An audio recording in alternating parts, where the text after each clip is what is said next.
BSP supremo Mayawati जो हैं इस वक्त उत्तराखंड के रुड़की में एक चुनावी सभा को संबोधित कर रही हैं। सीधे लिए चलते हैं। टिकट भी दिए हैं, किंतु अब मैं आप लोगों का ध्यान अपनी पार्टी बीएसपी को कामयाब बनाने के लिए कुछ ज़रूरी बातों की तरफ दिलाना चाहती हूँ। और इस संबंध में मैं आप लोगों को ये कहना चाहूँगी कि अपने देश को आज़ाद हुए व भारतीय संविधान को भी लागू हुए अब यहाँ बरसों बीत चुके हैं और इस लंबी अवधि में केंद्र व आपके उत्तराखंड प्रदेश में भी यहाँ विभिन्न पार्टियों की सरकारें रही हैं। लेकिन दुख की बात यह है कि इस दौरान यहाँ सभी विरोधी पार्टियों की रही सरकारों में आपके प्रदेश सहित पूरे देश में भी यहाँ दलितों, आदिवासियों, पिछड़े वर्गों, मुस्लिम व अन्य धार्मिक अल्पसंख्यकों के साथ साथ गरीबों, मजदूरों, किसानों, व्यापारियों एवं अन्य मेहनतकश लोगों का भी पूरे ठीक ढंग से विकास व उत्थान आदि नहीं हो सका है। और कोरोना महामारी के समय में तो इनकी हालत और भी ज़्यादा खराब हो गई है। और इस संदर्भ में मैं विशेषकर यहाँ दलितों, आदिवासियों व अन्य पिछड़े वर्गों के लोगों को ये भी कहना चाहती हूँ कि इन्हें परम पूज्य बाबा साहब डॉक्टर भीमराव अंबेडकर के कड़े संघर्ष एवं अथक प्रयासों से भारतीय संविधान के तहत मिले अधिकारों में से सरकारी नौकरियों में, खासकर सरकारी नौकरियों में जो आरक्षण की सुविधाएं मिली हैं, तो उसे भी यहाँ शुरू से ही इन वर्गों के प्रति हीन व जातिवादी मानसिकता रखने वाली सभी विरोधी पार्टियों की सरकारें प्रभावहीन बनाने में तथा इसे अब धीरे धीरे ख़त्म करने की भी पूरी कोशिश में लगी हुई हैं। यही मुख्य वजह है कि देश में आज़ादी के बाद केंद्र व अधिकांश राज्यों में भी काफ़ी लंबे समय तक सत्ता में आसीन रही कांग्रेस पार्टी ने और अब केंद्र व अधिकांश राज्यों में भी बीजेपी व अन्य विरोधी पार्टियों की रही सरकारों ने इनका आरक्षण का कोटा अभी तक भी पूरा नहीं किया है। पदोन्नति में आरक्षण को तो इन्होंने कोर्ट की आड़ में काफ़ी हद तक ख़त्म ही कर दिया है और इस मामले में लगभग यही खराब स्थिति हमें यहाँ आपके उत्तराखंड प्रदेश में भी देखने के लिए मिल रही है। इसके साथ ही अब इन वर्गों के लोगों को प्राइवेट सेक्टर में आरक्षण दिए जाने की व्यवस्था किए बिना ही केंद्र व राज्य सरकारों के भी ज़्यादातर सरकारी कार्य यहाँ प्राइवेट सेक्टर के जरिए ही देश के बड़े बड़े पूंजीपतियों व धन्ना सेठों आदि को ही दिए जा रहे हैं, जिसके कारण अब पूरे देश में इन वर्गों के लोगों को आरक्षण का बहुत कम ही लाभ मिल पा रहा है। इसके साथ साथ यहाँ मैं अन्य पिछड़े वर्गों के लोगों को भी ये बताना चाहती हूँ कि इन्हें मंडल कमीशन की रिपोर्ट के तहत आरक्षण की ये सुविधा केंद्र में कांग्रेस व बीजेपी आदि की रही सरकारों में नहीं मिली है, बल्कि बीएसपी के ही कड़े संघर्ष एवं अथक प्रयासों से ही श्री बीपी सिंह की सरकार में ही इन्हें ये सुविधा मिली है, जिसका भी विरोधी पार्टियां इन्हें पूरा लाभ नहीं दे पा रही है। इसके साथ ही श्री बीपी सिंह की सरकार में ही इन वर्गों के मसीहा परम पूज्य बाबा साहब डॉक्टर भीमराव अंबेडकर को भी भारत रत्न की उपाधि से सम्मानित किया गया था, जिसके लिए वो हर प्रकार से पात्र भी थे। और ये सब बीएसपी के अथक प्रयासों से हुआ। इतना ही नहीं बल्कि इन वर्गों को जुल्म जाति से निजात दिलाने के लिए जो भी नियम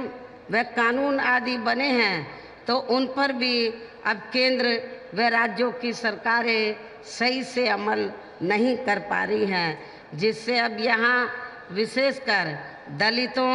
व आदिवासियों के ऊपर शोषण करने वालों का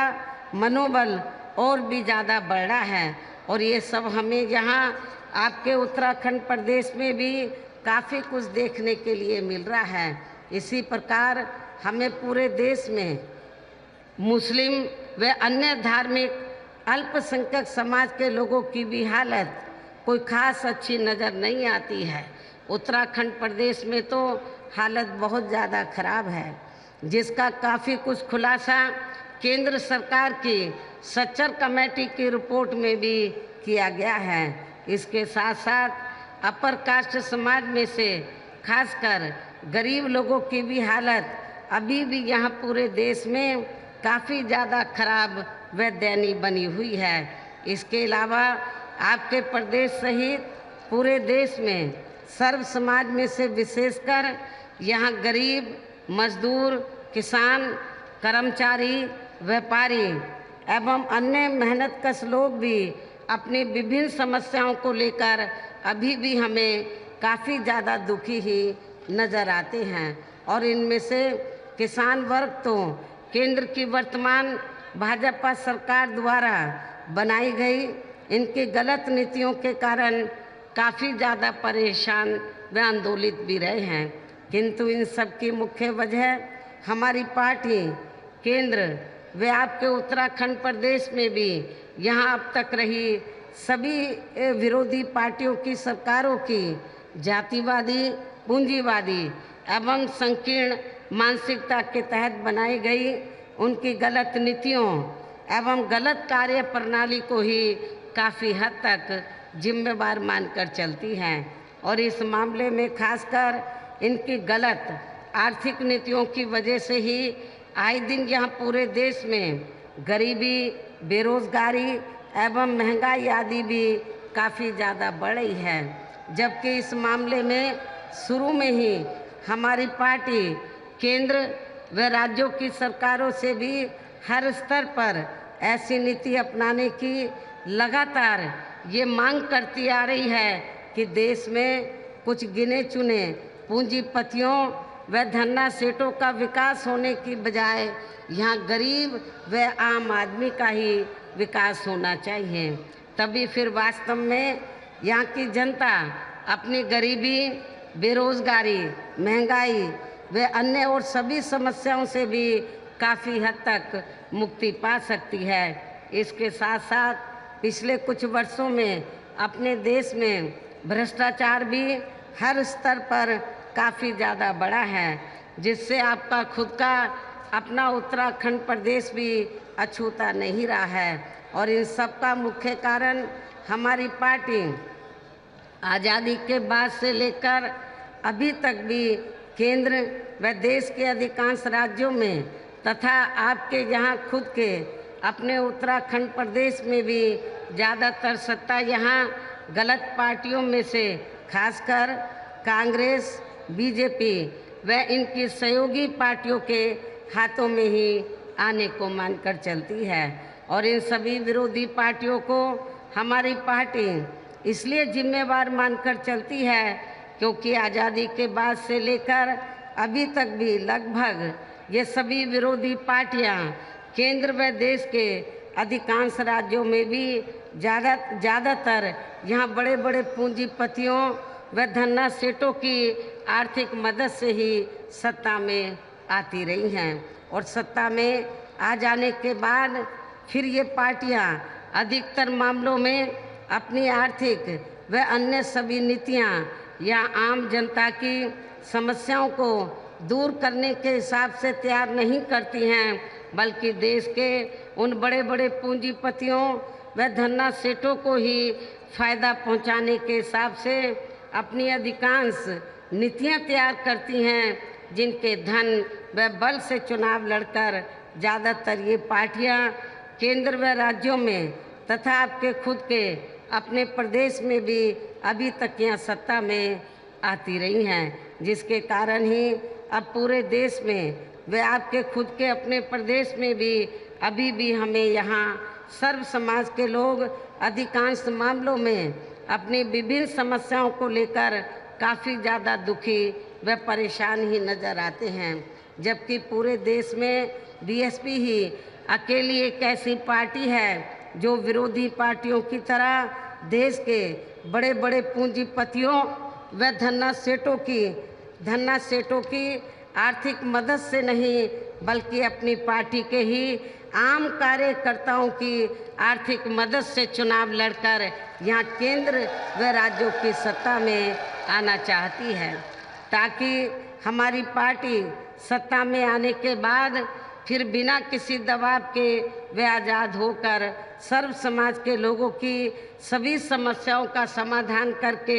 उन्हें हर मामले में व हर स्तर पर यहाँ खुशहाल बना सके। और इसी आधार पर चलकर ही आबादी के हिसाब से